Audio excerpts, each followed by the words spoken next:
What's going on, guys? In today's video we're going to be testing our coolant and doing a coolant flush. Take a look. Antifreeze slash coolant tester here. I'll tell you the boiling and freezing point of your antifreeze or coolant, whatever you're using, I guess, depends on where you are. Nice to have on hand. Maybe not as important down in the States or in warmer climates, but in the wintertime in Canada, very important to make sure that your coolant is not going to be freezing in your engine when it gets down to minus 30, minus 40 degrees. So what you do, basically suck a little coolant out of the rad. There's a fill level to fill up to. And wherever this arrow points, you got to make sure you're level here too.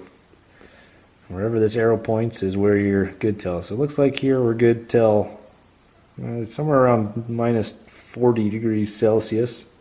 This coolant looks quite dark here. Matt's saying that JDM coolant is actually a little bit darker, so this probably is still the coolant from Japan. I kind of doubt it's ever been changed out here. Or, yeah, maybe possibly it's just straight coolant, because that's kind of what it looks like. Could have happened. Some kid not knowing what he's doing. Yeah, usually you want to use a 50-50 mix, or it's like but a 60-40. Hardly even transparent at all. Yeah.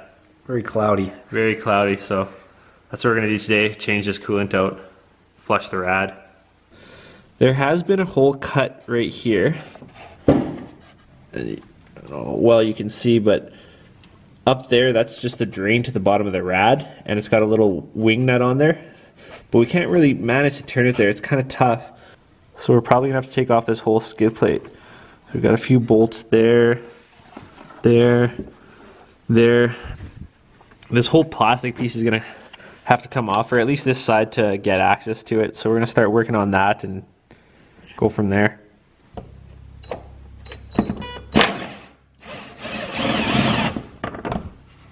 Hey, I think that's it. Voila. Oh, we got a pulley in here too. Check this out. We got a belt right here that's like toasted, and our AC pulley, maybe? Tensioner pulley. Tensioner? For the AC. That's not good. That's definitely not good. Full surprise. Lots of surprises on this thing. What else do we see down here? Leaves, lots of dust and dirt, and everything actually looks pretty good though. Like there's not really too much. Doesn't look like there's oil leaks or coolant leaks here, which is nice. I'm liking that. Here's our coolant. Here's the hose. Here's this wing nut we're talking about. Basically, if we turn that, coolant should come out of there. So we're gonna pull this skid plate out and go from there. Got the skid plate fully removed here. It's maybe about a dozen bolts. Half of them are missing anyways. So go ahead and see if we can drain that coolant if anything comes out of there. Probably want to just be very careful with this bolt because I think it's just a plastic wing nut. Yeah. Maybe we should time lapse taking out this bolt.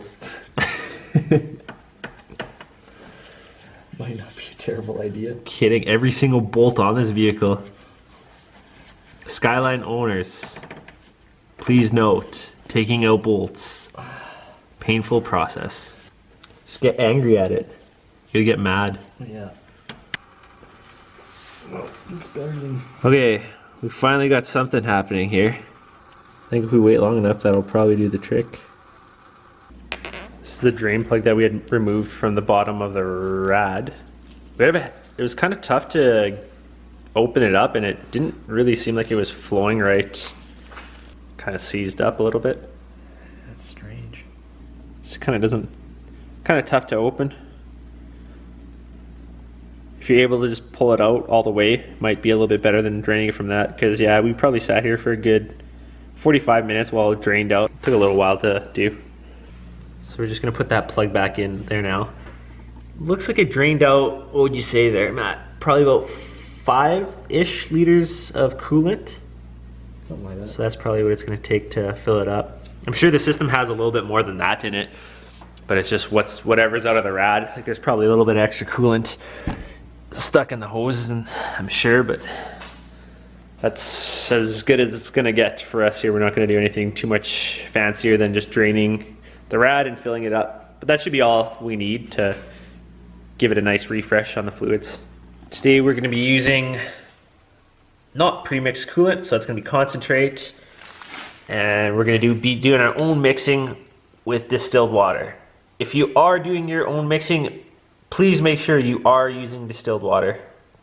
You don't want to just use regular tap water, if at all possible. In a pinch, I guess you could, but distilled water is what you want to use.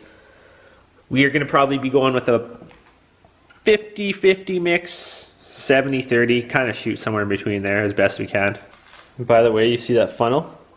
It's a brand new funnel. Thought we should probably get one. Would be a bad idea. Should we double mix it here? Double pour, just like the bartenders do? Yeah. Can we do it? Try. It's gonna be a horrible disaster. Oh, yeah. Yeah. We're doing it. It's happening. Don't cross streams though. Don't want to do that. It's bad. Also, not a bad idea. Fill up your reservoir if you have one on your vehicle. We're still good. Yeah, we're still good. No hole in this one. Unlike my 240 one that has a hole in it, had to get that one replaced. So once you have the coolant in there and it's filled right to the top, make sure to leave your rad cap off because we're going to be bleeding the system. Go ahead and fire it up.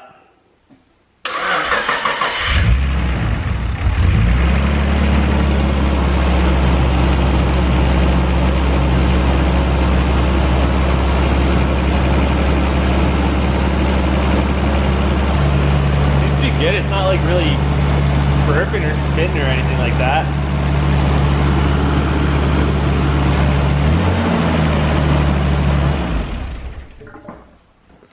Yeah, it didn't really come up too much. I wonder if we're gonna have to wait till heat it up and get that thermostat opened fully, but yeah.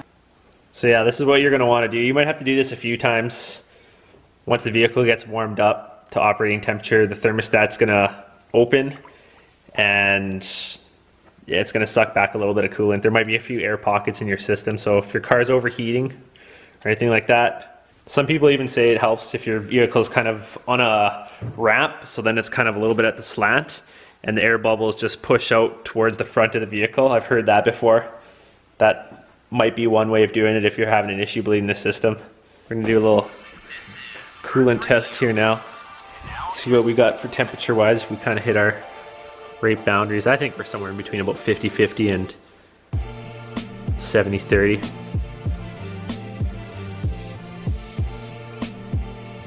And instantly you can tell that the coolant looks quite a bit different. So -20, so yeah. We have to let it warm up and get it circulating more. Alright, so that's how you drain, fill, and test your coolant, guys. If you thought this was helpful, please like the video, subscribe down below, and thanks for watching. Peace.